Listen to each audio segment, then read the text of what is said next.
IIT बाबा को पाकिस्तान पठाओ भारतर विजय पर IIT बाबा अभय सिंह को सोशल मीडिया रे प्रबल ट्रोल शिकार होगा पड़ी। आईआईटी बाबा भविष्यवाणी भूल प्रमाणित होगा पर चारिआडू समालोचनार शिकार होगा पड़ुछि।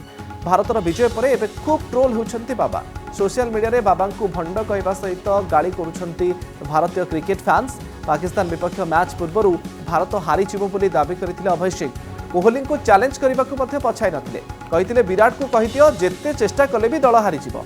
किंतु बाबांकर भविष्यवाणी ओलटा होईछि।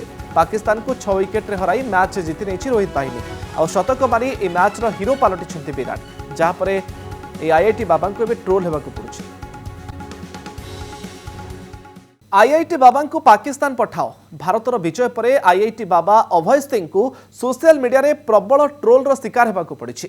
आईआईटी बाबा भविष्यवाणी भूल प्रमाणित होगा पर चारिआडू समालोचनार शिकार होगा पड़ुछि। भारतर विजय पर एवं खूब ट्रोल होउछंती बाबा। सोशल मीडिया रे बाबा को भंड कहवा सहित गाड़ी करुछंती भारतीय क्रिकेट फैंस। पाकिस्तान विपक्ष मैच पूर्व भारत हारिजिवो बोली दाबी करथिले अभय सिंह। कोहली को चैलेंज करने को पछाई नथिले, कहिथिले विराट को कहिदियो जेते चेष्टा कले भी दल हारिजिवो। किंतु बाबांकर भविष्यवाणी ओलटा होईछि। पाकिस्तान को 6 विकेट रे हराई मैच जीति नेछि रोहित बाहिनी और शतक मारी ए मैच रो हीरो पालटिछंती विराट, जहाँ पर ए आईआईटी बाबा को एबे ट्रोल हेबाकु पड़ुछि।